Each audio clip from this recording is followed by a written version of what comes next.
Let's begin. जहाँ से हमारा पिछली बार रह गया था हम वहीं से अटेम्प्ट अपना स्टार्ट कर रहे हैं। चलो 2010 का पेपर हम स्टार्ट कर रहे हैं। हमने पहले 20 क्वेश्चन लेक्चर में कर लिए थे। चलो, right to seek advisory opinion of supreme court on any question of law belongs to president, governor, prime minister, president and governor.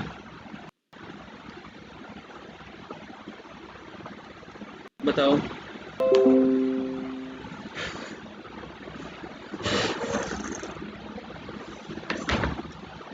ठीक है, वेरी गुड। और ये हमारा कौन से आर्टिकल में दिया हुआ है? आर्टिकल भी बताते रहो।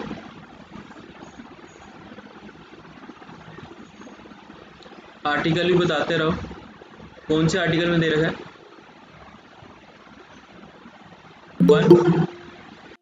143। ठीक है, आर्टिकल 143 में ये बात हमको प्रोवाइडेड है कि जो हमारी एडवाइजरी ओपिनियन वाली बात है कि प्रेसिडेंट चाहे अगर उसको कहते हैं लगता है तो वो सुप्रीम कोर्ट से किसी भी क्वेश्चन के ऊपर उसकी एडवाइस ले सकता है, पर जो वो एडवाइस लेता है वो बाइंडिंग नहीं है हमारे प्रेसिडेंट के ऊपर, और जो हमारी सुप्रीम कोर्ट है वो भी बाउंड नहीं है कि वो कोई भी क्वेश्चन जो है उसका आंसर करे। ठीक है, article 143 is the correct answer. और 143 इसमें से थोड़ा सा देख लेना। चलो, which of the following chief justice has acted as president of India? M Hidayatullah, P B Gajendragadkar, P N Bhagwati या ऑल ऑफ द अबव?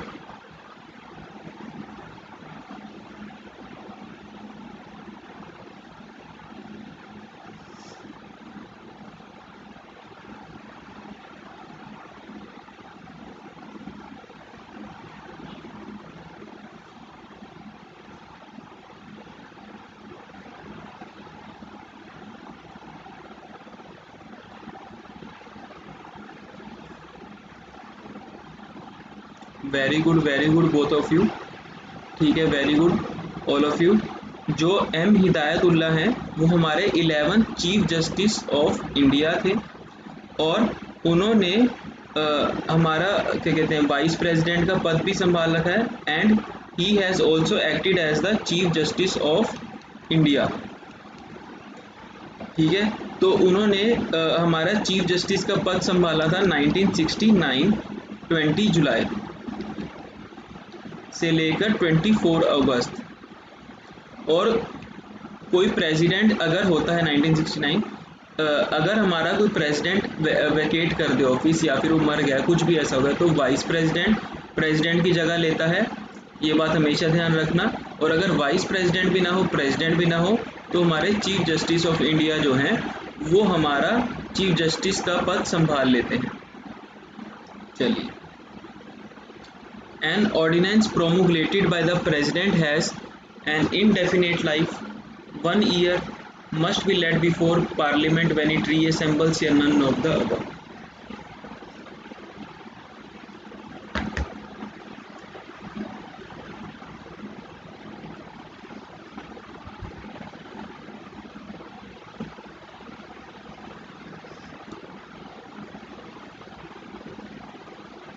सोचिए सोचिए।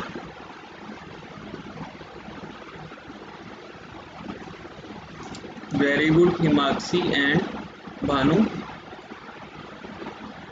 An ordinance promulgated by the president must be led before parliament when it reassembles. It is the correct answer. Constitution के अंदर power जो है law बनाने की वो किसके पास है? हमारे लेजिस्लेचर। पर कुछ केसेस में पार्लियामेंट जो है अगर वो सेशन में नहीं है, ठीक है, और अगर इमीडिएट एक्शन लेने की जरूरत है, तो प्रेसिडेंट हमारा क्या करता है? एक ऑर्डिनेंस इशू कर देता है। ठीक है, पर जैसे ही हमारी पार्लियामेंट आएगी उसके सेशन में आएगी, उसके 6 हफ्तों के अंदर उसको पास करना जरूरी होता है। ठीक है, वीरेंद्र गुड मैन जो कहा। अरे वाह भानु, वेरी गुड। आर्टिकल 123। ठीक है ठीक है ठीक है ठीक है, very good all of you. इसमें 6 वीक्स वाली बात भी हमेशा याद रखना। और इसमें एक जो नेक्स्ट बात है जो आपको हमेशा ध्यान में रखनी है, 2 आर्टिकल्स होते हैं ऑर्डिनेंस के, बता दो, प्रेसिडेंट का भी और गवर्नर का भी। दोनों बता दो भानु, एक तो बता दिया। Very good. ठीक है, तो ये बात हमेशा ध्यान में रखना। चलो नेक्स्ट।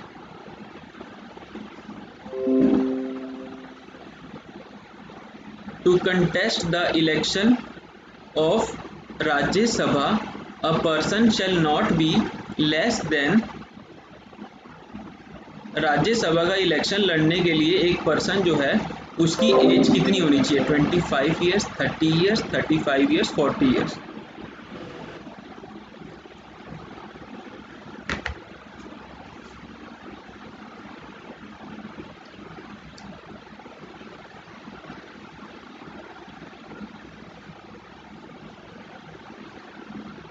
करो आंसर सबके सब।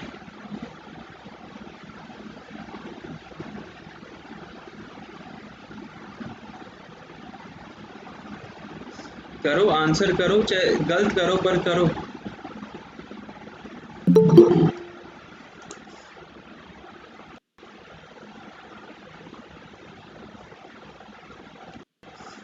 करो आंसर कि राज्यसभा का मेंबर बनने के लिए आपकी मिनिमम एज कितनी होनी चाहिए? Very good Himanshi.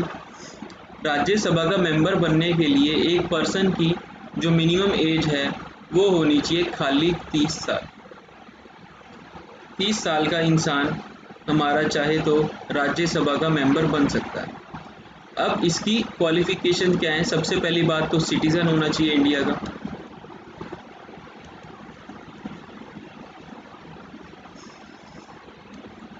और उसको ओथ लेनी पड़ेगी बिफोर एन ऑथराइज्ड पर्सन। ठीक है, और अगर किसी पर्सन को लोकसभा का मेंबर बनना है तो उसकी एज कितनी होती है? 25 साल।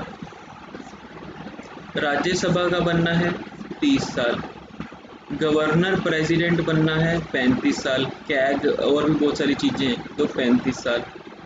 ठीक है, एमएलए बनना है 25 साल। एमपी बनना है वही लोकसभा का मेंबर 25 साल। राज्यसभा का और स्टेट लेजिस्लेचर का लेजिस्लेटिव काउंसिल का मेंबर बनना है 30 ईयर्स। तो ये कुछ कुछ हैं, अपना याद कर लेना एज वगैरह। ये प्रेसिडेंट की 35 साल होती है, गवर्नर की 35 साल होती है, 35 ईयर्स होती है। और भी हमारे जो वो अथॉरिटीज़ कुछ कुछ होती है ना, उनकी 35 ईयर्स होती है। कुछ की हाँ मैक्सिमम 62 होती है, 65 होती है। हाई कोर्ट की 62 और 65 हमारे कई केसेस में 65 होती है, सुप्रीम कोर्ट और भी अपना जो अथॉरिटीज़ हैं। चलो,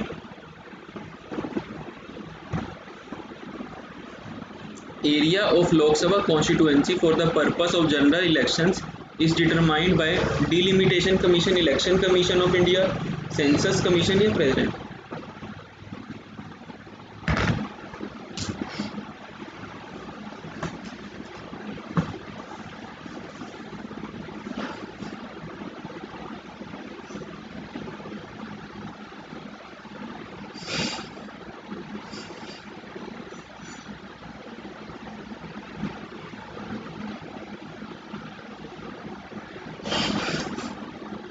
सोचो सोचो, सब आंसर करो माइंड से सोच के।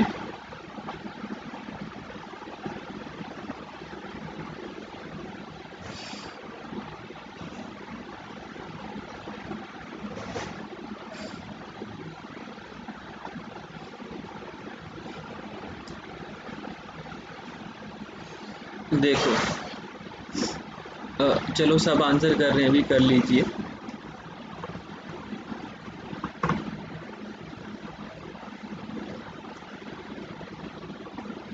अब जाहिर सी बात है, हम एक डेमोक्रेसी है। हमारी लोकसभा जो है constituency, it is determined on the basis of area और पॉपुलेशन।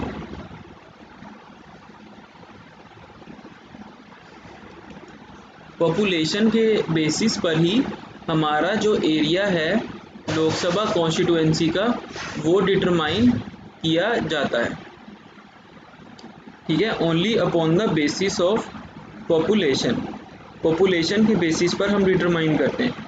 अब इस पॉपुलेशन के बेसिस को कौन देखता है? डिलिमिटेशन कमीशन ऑफ इंडिया, वही डिसाइड करता है कि किसकी कितनी बाउंड्री रहेगी, इसलिए इसको बाउंड्री कमीशन ऑफ इंडिया भी कहते हैं, बाउंड्री कमीशन ऑफ इंडिया भी कहते हैं। यही डिसाइड करते हैं कि हमारी जो गवर्नमेंट ऑफ इंडिया है, मतलब कि हमारे जो लोकसभा की कॉन्स्टिट्यूएंसी है उसकी लेटेस्ट सेंसस के हिसाब से क्या हमारी लिमिटेशन रहेगी, क्योंकि पॉपुलेशन के हिसाब से हम एरिया के हिसाब से कभी भी वोट नहीं डालते। अगर आप देखो तो यूपी की पॉपुलेशन 80, उसको अपना लोकसभा की सीट्स इसलिए मिली हुई हैं ड्यू टू पॉपुलेशन। या चांदनी चौक जैसा छोटा सा एरिया कितना छोटा है, और हमारा राजस्थान में भी कितने बड़े बड़े हमारे शहर हैं जो कि पूरा के पूरे उस एरिया में आते हैं, ठीक है। तो दिल्ली में फिर भी हमारी 7 लोकसभा सीट्स हैं, और उसके मुकाबले हरियाणा बड़ा है, हरियाणा में कितनी कम सीट्स हैं, मतलब 10 ही सीट्स हैं उसके मुकाबले। बट क्यों? Population, population matters. अब दिल्ली है, दिल्ली को इतना बड़ा नहीं है कि जितना हरियाणा है, या पंजाब है, पंजाब के तब भी पंजाब की सीट्स कैसी। तो that is the answer, delimitation commission of India. On which date did India became a sovereign democratic republic? Very good Bhanu, very good Himakshi, बहुत पहले सही आंसर करेक्ट लिख दिया था। On which date did India become a sovereign democratic Republic?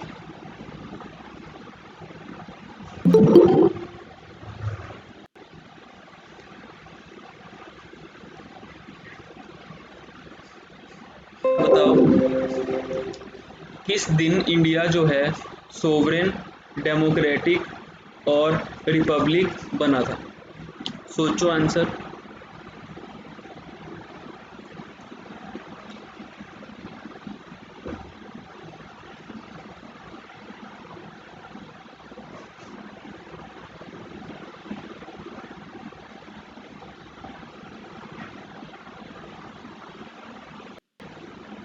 भाई बाकी भी answer करो, इतने सब बैठे हो, सबके सब आंसर करो, एक्टिवली पार्टिसिपेट करो। अगर आप आंसर करते हो तभी आपको याद रहेगा एक दिन जब पेपर का दिन होएगा कि हाँ मैंने ये गलत करा था आंसर, पर करा जरूर था आंसर। यही if you will be Spectator, mood से स्पेक्टेटर, तो आपका कोई काम नहीं बनना।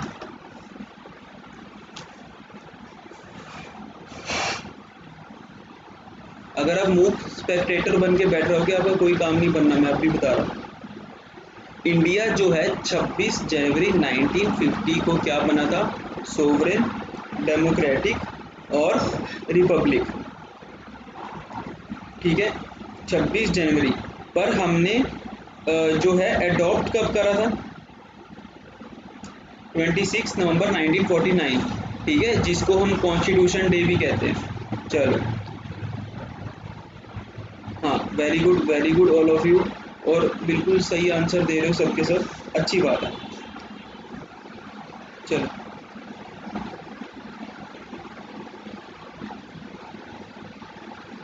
the constitution is declared to have been adopted and enacted by the constituent assembly, people of India, Indian president, Indian parliament।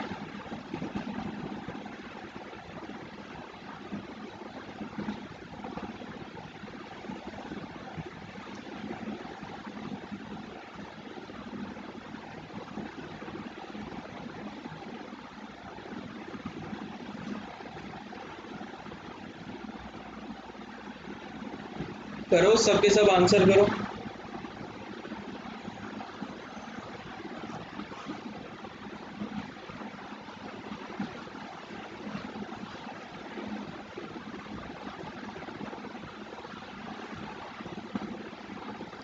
देखो अल्टीमेट सोर्स ऑफ पावर क्या है? हम लोग, ठीक है, we the people of India. तो कॉन्स्टिट्यूशन को किसने अडॉप्ट करा? हमने अडॉप्ट करा, ठीक है। अल्टीमेट सॉवरेनिटी किसके पास है? हमारे पास है। हम किसी की नहीं सुनते। हम जब अपनी पॉलिसीज़ बनाते हैं, ना हमको अमेरिका से पूछते हैं, ना चाइना से पूछते हैं, ना किसी रशिया से पूछते हैं। हम अपनी पॉलिसीज़ अपने दम पर ही बनाते हैं, because we are sovereign country, ठीक है। तो कॉन्स्टिट्यूशन जो है हमने अडॉप्ट करा और इनैक्ट कब करा? By the people of India. हमारे लोगों ने खुद ही मिलकर करा है। और ये बात हमारे प्रियम्बल में लिखी हुई है। प्रियम्बल अगर आप देखते हो तो सोवरेन सोशलिस्ट डेमोक्रेटिक रिपब्लिक, ये बात ध्यान में रखना। Justice, liberty, equality, fraternity, unity and integrity of India, ये सारी लाइंस याद रखना प्रियम्बल का, और पी जाना। प्रियम्बल का एक वर्ड भी नहीं छोड़ना, ठीक है, क्योंकि प्रियम्बल से बहुत क्वेश्चन बनते हैं। उसको अमेंड कितनी बार करा है? एक बार अमेंड करा है। ये क्वेश्चन बड़ा फेवरेट है, ठीक है। तो प्रियम्बल जो है ये आपको हमेशा याद में रखना है कि बेसिकली है क्या। प्रियम्बल में एक वर्ड, एक लाइन भी नहीं छोड़नी उसमें कि क्या है क्या नहीं है। प्रियम्बल जितना हो सके पढ़ना जरूर है। एक क्वेश्चन प्रियम्बल से पक्का बनेगा, पक्का, confirm. Which of the following article is related to liberty of press? अब इनमें कंफ्यूजन हो सकती है, ठीक है, क्योंकि 19 क्या है? फ्रीडम से रिलेटेड है। 20 हमारे 3 राइट्स दे रखे हैं, ex post facto, double jeopardy, self incrimination, ये राइट टू लाइफ। 22 हमारे जो हैं ये हमारे सेफ गार्ड्स बता रखे हैं, अरेस्टेड पर्सन जब होता है। 19 ठीक है। और कोई आंसर करो, सारे आंसर करो, then I will tell the right answer.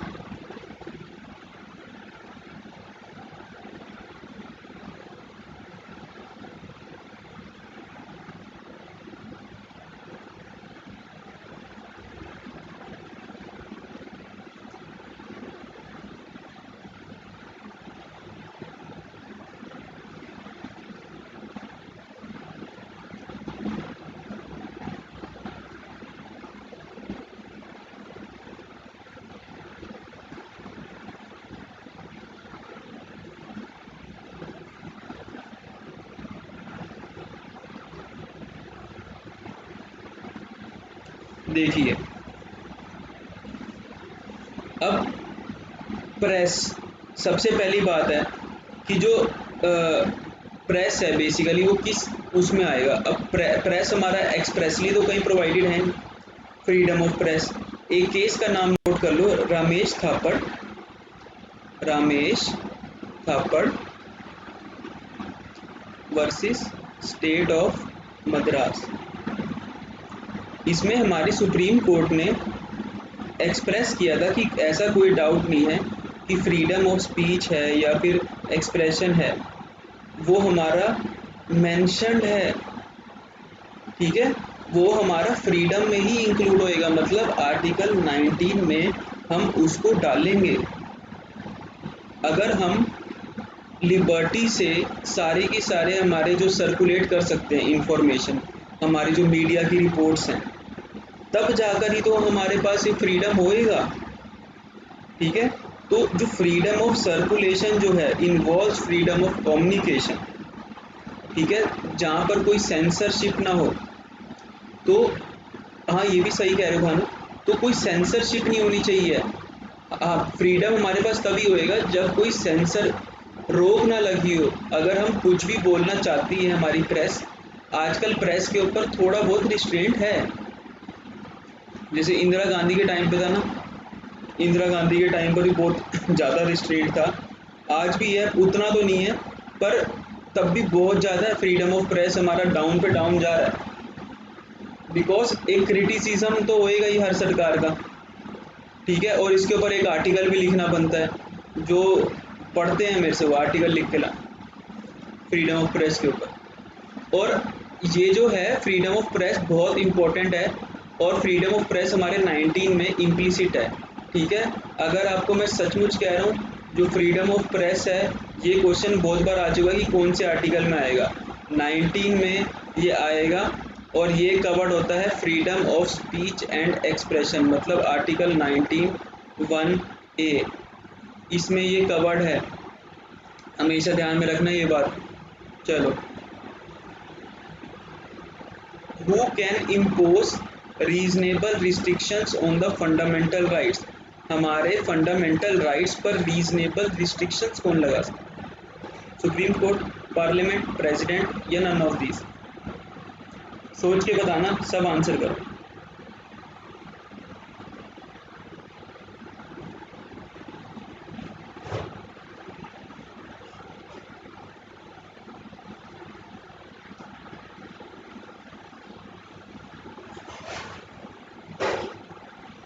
करो आंसर सबके सब। थिंक एंड डू आंसर, याद रहेगा हमेशा आपको सारी उम्र।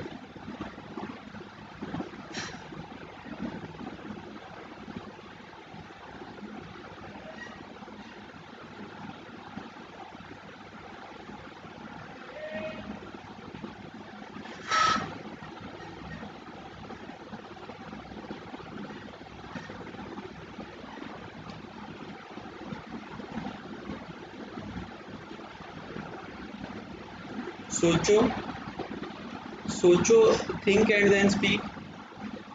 दिमाग से सोचो यार, दिमाग से सोचो कि कौन कौन लगाएगा। ड्यूअल आंसर आ रही है इस क्वेश्चन के ऊपर सबके। जो माइंड से सोचेगा वो बिल्कुल सही आंसर करेगा।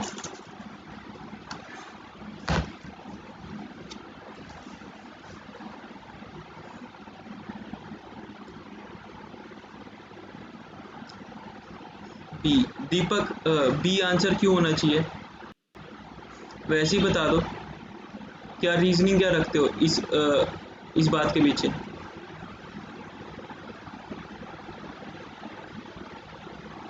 बोलो।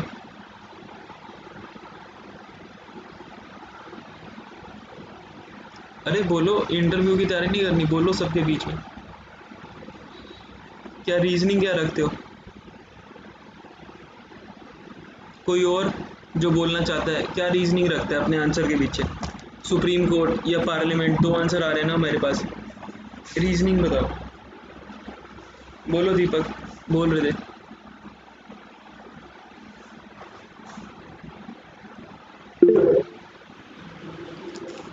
सर सुप्रीम कोर्ट जो है ना, that is the guardian of our rights. Means ये हमारे राइट्स को प्रोटेक्ट भी करता है तो ये रेस्ट्रिक्ट भी कर सकता है। ये रीजनिंग। ठीक है, और कोई? वीरेंद्र, मनीषा, संजय, आंसर कर दो, रीजनिंग के साथ कर दो आंसर कि why are you giving such answer. बोलो।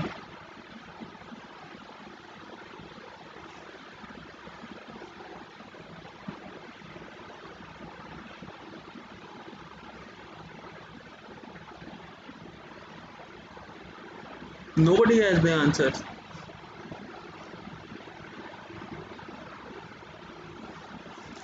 अरे तुम तो लॉ के स्टूडेंट्स हो, तुम्हारे पास तो इतनी प्रेजेंटेशन दे के आए हो लॉ स्कूल में, थोड़ा बहुत तो तुम यहाँ भी बोल सकते हो। अब भानु ने बोला है, बाकी बोल सकते हो अपना एक समर्थ, क्या रीज़न होएगा? When it comes to fundamental, basically, Supreme Court is the protector of the rights, fundamental rights of the citizens. ठीक है, तो आंसर क्या बोलोगे और रीज़न क्या दोगे?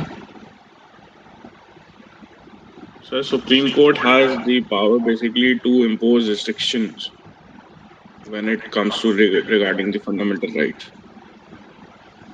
देखो, वेरी गुड आंसर करा भानु ने और समर्थ ने। ठीक है, मैं उस पर नहीं जाऊंगा कि सही करा या गलत करा, बेसिकली करेक्ट नहीं करा, पर फिर भी आंसर करना के लिए भी गट्स चाहिए होते हैं। और अब मैं इसका एक रीज़न बताता हूँ। देखो, सुप्रीम कोर्ट जो है वो हमारी फंडामेंटल राइट्स को हमारे बचाती है या रिस्ट्रिक्ट करती है? लेजिस्लेशन से हमें कौन बचाता है? Supreme court. सुप्रीम कोर्ट बचाता है। ठीक है, म्यूट कर लो, अब मैं बता रहा हूँ, थोड़ा सा आंसर बताता हूँ। तो सुप्रीम कोर्ट बचाता है हमें लेजिस्लेचर से। जुडिशरी से हमें कौन बचाता है? अगर छोटी जुडिशरी ने, लोअर जुडिशरी ने हमारे को कोई ऑर्डर कर दिया है, उससे हमारी सुप्रीम कोर्ट हमें बचाती है। हमारे को एडमिनिस्ट्रेशन एक्शन से कौन बचाता है? हमारी सुप्रीम कोर्ट, हमारी कोर्ट्स बचाती है हमेशा से। तो कोर्ट कभी भी रीजनेबल रिस्ट्रिक्शंस इम्पोज नहीं करती।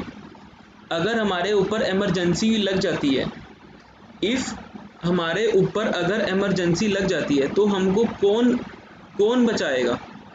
हमारे को हमारे जो फंडामेंटल राइट्स हैं वो हमारे ऑटोमेटिकली ही सस्पेंड हो जाते हैं, और हमारे पास खाली 2 फंडामेंटल राइट्स हैं जो कि सस्पेंड नहीं होते, 20 एंड 21। ये बात कहाँ पर लिखी है? आर्टिकल 359। ठीक है, तो जो रीजनेबल रिस्ट्रिक्शंस है वो कौन इम्पोज कर सकता है? हमारा पार्लियामेंट। वहाँ पर भी ये बात लिखी है कि पार्लियामेंट रीजनेबल रिस्ट्रिक्शंस इम्पोज करता है। हाँ, पर 20 और 21 तो हमारे किसी हालत में नहीं ख़त्म हो सकता। अब अगर हमारे पास इमरजेंसी है, तो इमरजेंसी के टाइम भी हमारे पास हमारी ज़िंदगी थोड़ा ना छीन लोगे, या फिर ये क्या कहते हैं, कोई पुराना लॉ अगर आप नया लॉ बना दो जान के इमरजेंसी के टाइम, पहले सज़ा 3 साल की थी, अब उम्र कैद कर दो, ऐसा हो सकता है ना? 20 को भी वायलेट नहीं कर सकते, 21 को भी वायलेट नहीं कर सकते। ठीक है, 20 के 3 रूल्स हैं, उनको वायलेट नहीं कर सकते, 21 को वायलेट नहीं कर सकते। तो parliament is the correct answer. चलो, the right to constitutional remedies is available to in India to citizens of India only. All persons in case of infringement of any fundamental rights, all people for enforcing any of the fundamental rights conferred on them, या an aggrieved individual alone. Answer करो।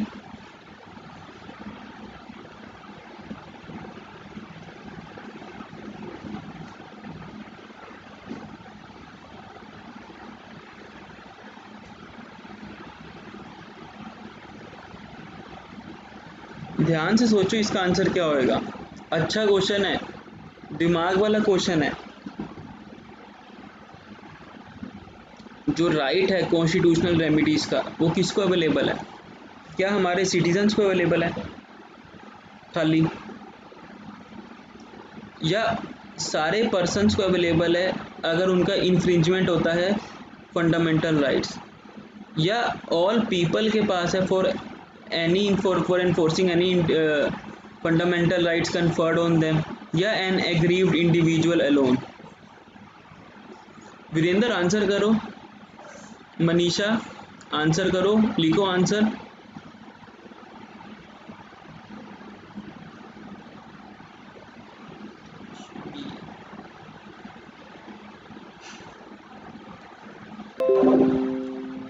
देखो यहाँ पर क्या है, सबका answer गलत है। क्यों?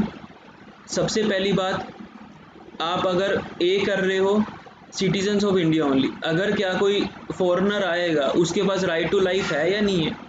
अब हमने रोहिंग्या को यहाँ से क्यों नहीं निकाला? कैसे निकाल पाए? 21 बीच में आ गया, मार देंगे क्या उनको बाहर निकालते निकालते? नहीं। अब कोई इंडिया में आ गया फॉरेनर, क्या उसकी जान ले लेंगे? कभी नहीं ले सकते। ठीक है, क्या उसका धर्म परिवर्तन कर देंगे? कभी भी नहीं कर सकते उसका धर्म परिवर्तन। तो ये तो सिटीजन्स ऑफ इंडिया ओनली तो वैसे ही गलत है। All persons in case of infringement of any fundamental right, अब ये कह रहे हैं कि कोई सारे पर्सन कर सकते हैं, इंडिया में केस डाल सकते हैं अगर उनका फंडामेंटल राइट इन्फ्रिंज हुआ है। अब हम नौकरी हमारे अपने लोगों के पास नहीं है, हम उनको कैसे दे दें? अगर फॉरेनर आए इंडिया में, वो कहेगी यार मेरे को नौकरी चाहिए, मैं भी पेपर दूंगा जज का, मैं भी नौकरी पे लगूंगा, हम कैसे दे दें उसे जज की नौकरी, जबकि जज he should be citizen of India? तो ये तो उसे मिल ही नहीं सकता इन केस ऑफ इन्फ्रिंजमेंट। हाँ, जो फंडामेंटल राइट्स उसको कन्फर्ड करे गए हैं, right to life, right to equality, right to freedom of religion, वो हम उसको जरूर देंगे। तो C is the correct answer. चलो, और रिट कैसे डालेंगे? कॉन्स्टिट्यूशनल रेमिडीज कहाँ पे है? 32 में है सुप्रीम कोर्ट, 226 में है भाई हाई कोर्ट। सिंपल सा आंसर, मैंने कहा था दिमाग लगाओ, आंसर बहुत ईजी है। A command asking a public authority to perform its public duty is called the writ of habeas corpus, quo warranto, mandamus, prohibition.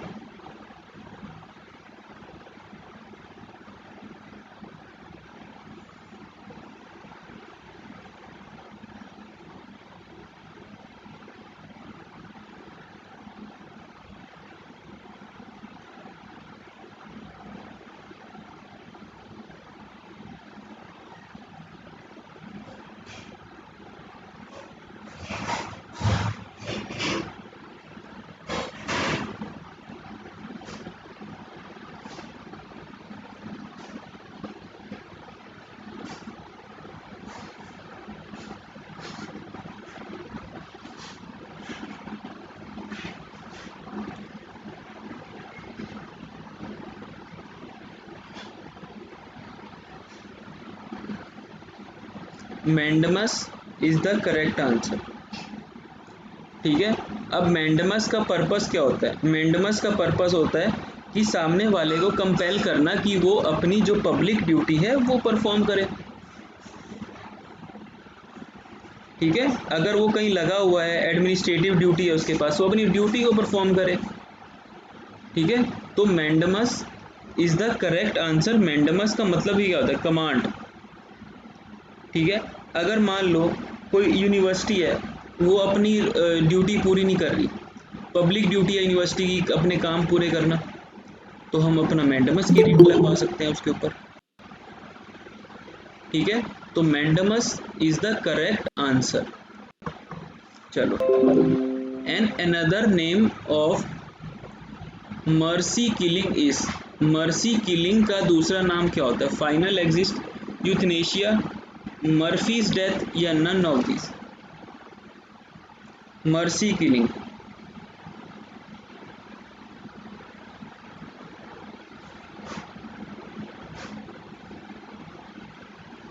ये तो सबको पता होना चाहिए। ये करंट में बहुत रहा है, बहुत ज़्यादा रहा है।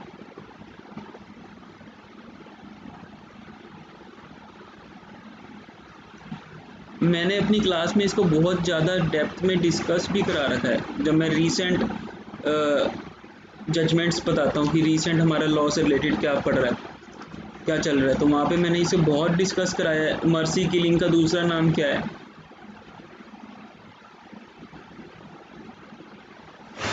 यूथनेशिया। अब यूथनेशिया का सिंपल सा मतलब होता है good death.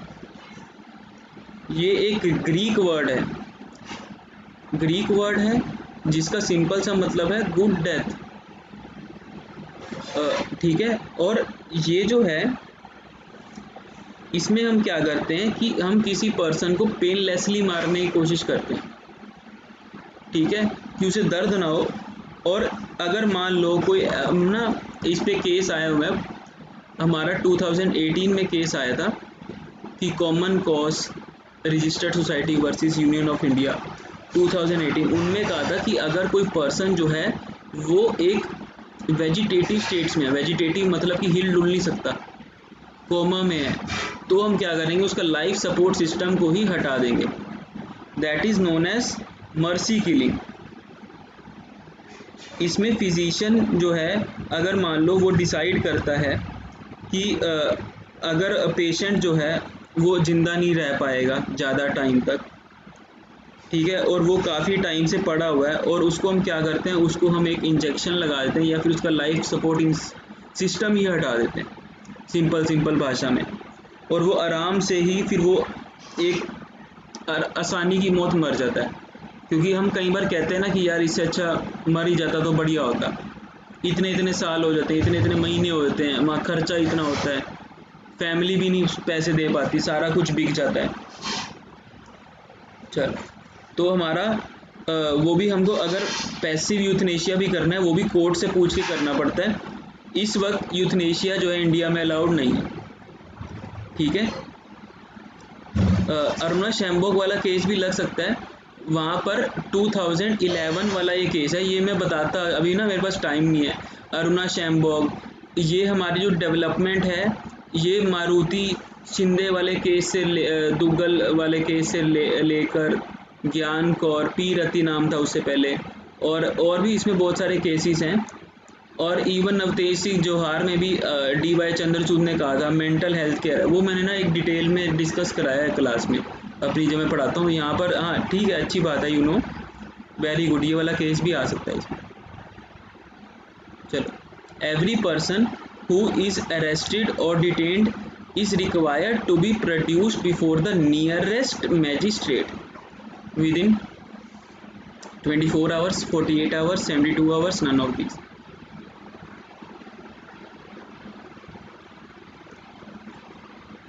Very good one, all of you know. सही answer 24 hours is the correct answer. 57 भी है सीआरपीसी का जो ये बात कहता है।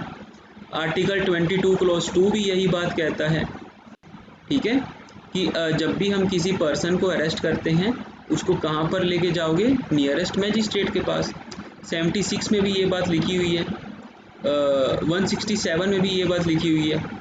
वैसे 57 and 22 clause 2 is the correct response. अगर आपको 24 आवर्स वाला कभी क्वेश्चन आ जाए, 24 घंटे वाली बात वैसे तो सीआरपीसी में ही 2-3 जगहों पर लिख रखी है, पर 57 इज़ द करेक्ट आंसर, ठीक है। और आर्टिकल 22 क्लोज 2, अगर कभी आर्टिकल 22 क्लोज 2 आ जाए कि कोई भी पर्सन को अगर आप अरेस्ट करते हो उसको नियरेस्ट मैजिस्ट्रेट के पास लेकर जाओ, कितने टाइम में, 24 घंटे के अंदर।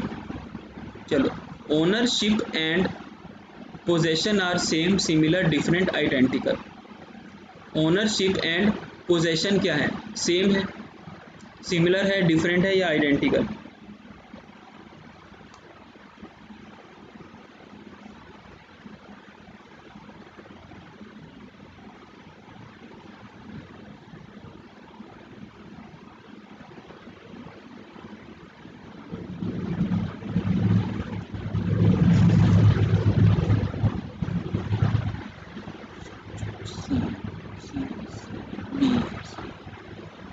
ठीक, सोचो, सारे आंसर करो, मैं बताता हूँ इसका answer.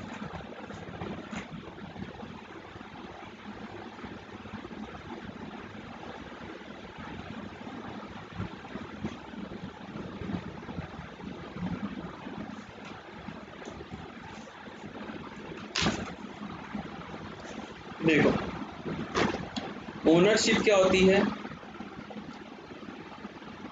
10 points in law, possession 9 points.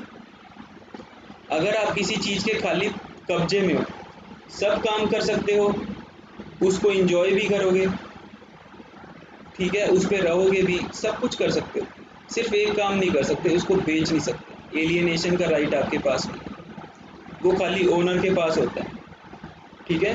तो possession it is good against the entire world, possession is good against the entire world except the true owner, except the true owner.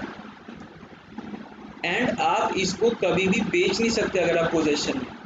So the answer is different, different है दोनों चीज़ें, ownership भी अलग है, possession भी अलग है। When a child is born alive, which one is true about him? He is considered to be a person in the eyes of law. He is considered even in womb to be in existence. He is considered to be capable of owning personal rights, या all of them?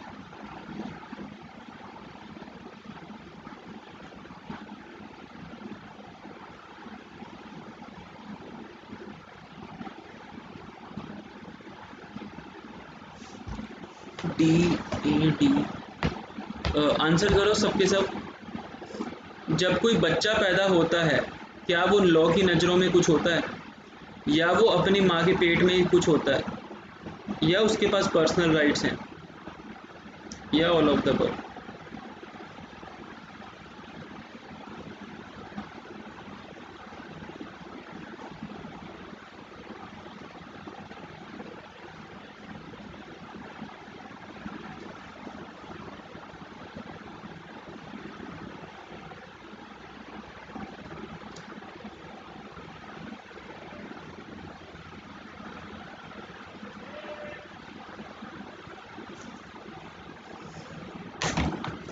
सोचिए सोचिए।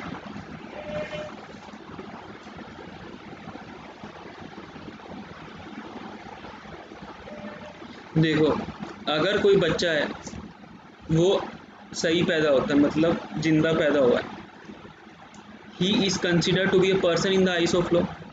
Simple सी बात है, जैसे ही पैदा होएगा उसी टाइम उसको हिंदू लॉ में प्रॉपर्टी मिल जाएगी, ठीक है, मुस्लिम लॉ में मिल जाएगी, आईपीसी के अकॉर्डिंग वो ह्यूमन बीइंग है, आप उसको मार नहीं सकते, उसके पास राइट टू लाइफ है।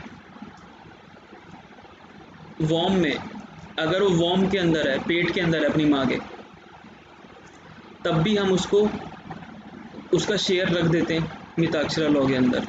हमेशा बात ध्यान में रखना, लिमिटेशन एक्ट भी यही बात कहता है कि child in womb is considered to be a person, ठीक है, तो वहाँ पर भी हमने राइट दे रखे हैं, टीपीए में भी दे रखे हैं।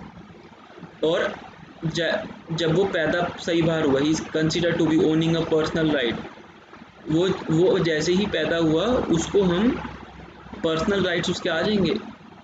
आप उसको फैमिली में हिस्सा दोगे।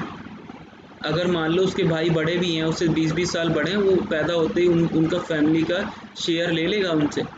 अगर 3 भाई हैं ना, अगर ये पैदा हो गया, ये उसी टाइम अपना हिस्सा लेगा पैदा होते ही 25%। और अगर नहीं दिया ना, केस डालेगा उनके ऊपर और पार्टीशन दोबारा ओपन करवाएगा। All of the above is the correct answer. चलिए आगे। Locus standi means one's personal right, right to sue, right to be heard, right to intervene.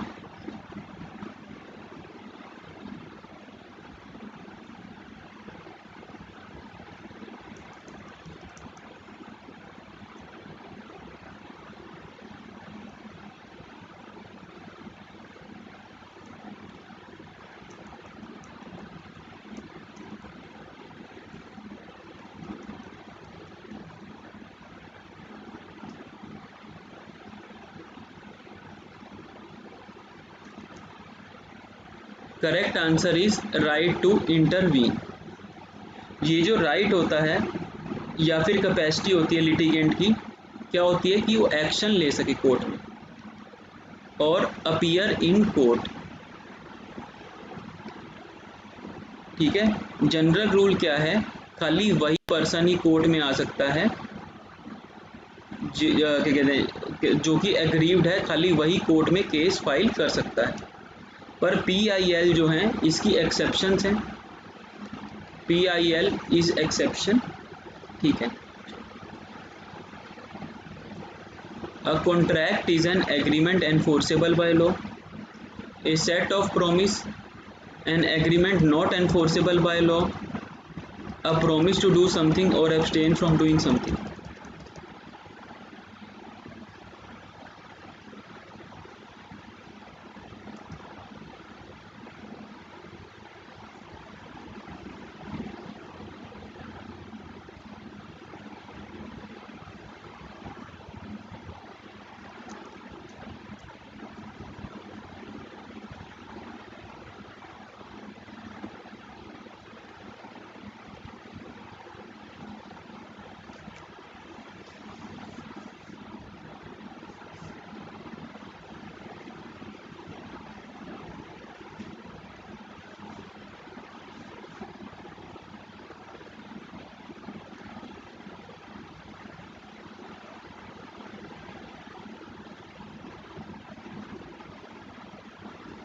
Contract क्या है, an agreement enforceable by law, section 2 clause H, ठीक है। अब इसमें क्या है कि कॉन्ट्रैक्ट क्या होता है, basically N agreement enforceable by law, ये सिंपल सी बात लिखी हुई है हमारे सेक्शन 2 क्लॉज H के अंदर। तो कोई भी कॉन्ट्रैक्ट पहले क्या होता है, एक एग्रीमेंट होता है, और एग्रीमेंट अगर एनफोर्सेबल बाय लॉ बनता है तब जाकर ही वो कॉन्ट्रैक्ट बनता है, अदरवाइज वो कॉन्ट्रैक्ट नहीं बनता। अगर आप कहो कि मर्डर करना है, ऐसा एग्रीमेंट करा है, तो वो एनफोर्सेबल बाय लॉ नहीं है। हाँ, अगर आप कहो कि मेरे को अपना चावल चाहिए, तो that is an agreement enforceable by law. चलो, illegality renders a contract punishable, void, illegal, all of these।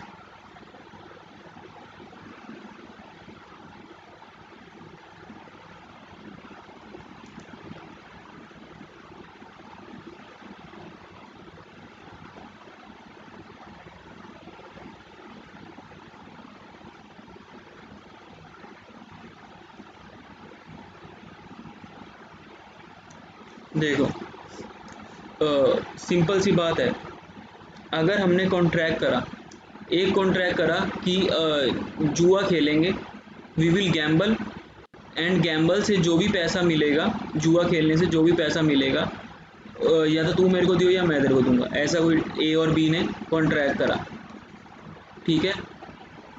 ऐसा जो कॉन्ट्रैक्ट है इलीगल है,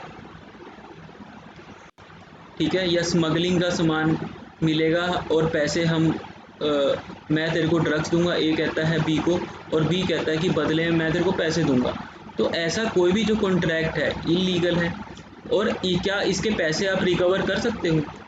नहीं, कभी भी नहीं कर सकते, because the contract is void. So the correct answer is आपका B. B is the correct answer कि illegality renders a contract void, ठीक है।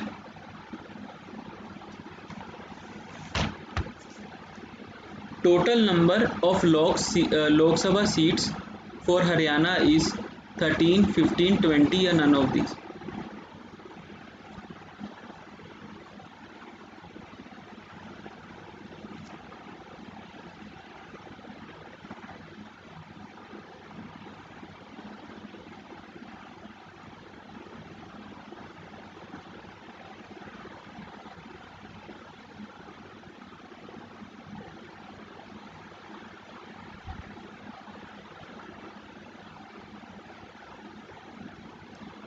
आंसर ही बता दो सब। अगर कोई जो भी आंसर कर रहे हैं बताओ, हरियाणा में लोकसभा सीट्स कितनी है?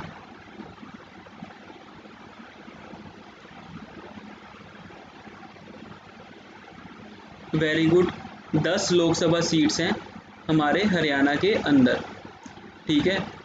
पंजाब में कितनी है? 14। दिल्ली में कितनी है? 7। यूपी में सबसे ज़्यादा 80 है। चलो, तो लास्ट लिखो, first chief minister of Haryana state was BD. Sharma, Bansi Lal, Rao Birendra Singh, Devilal.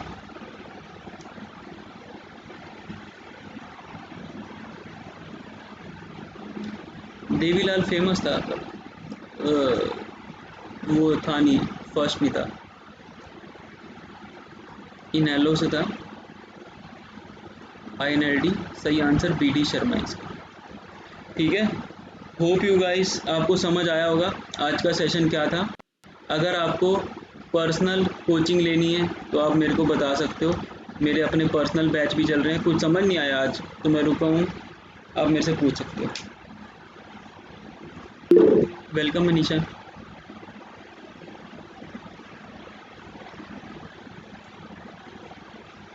कुछ पूछना है?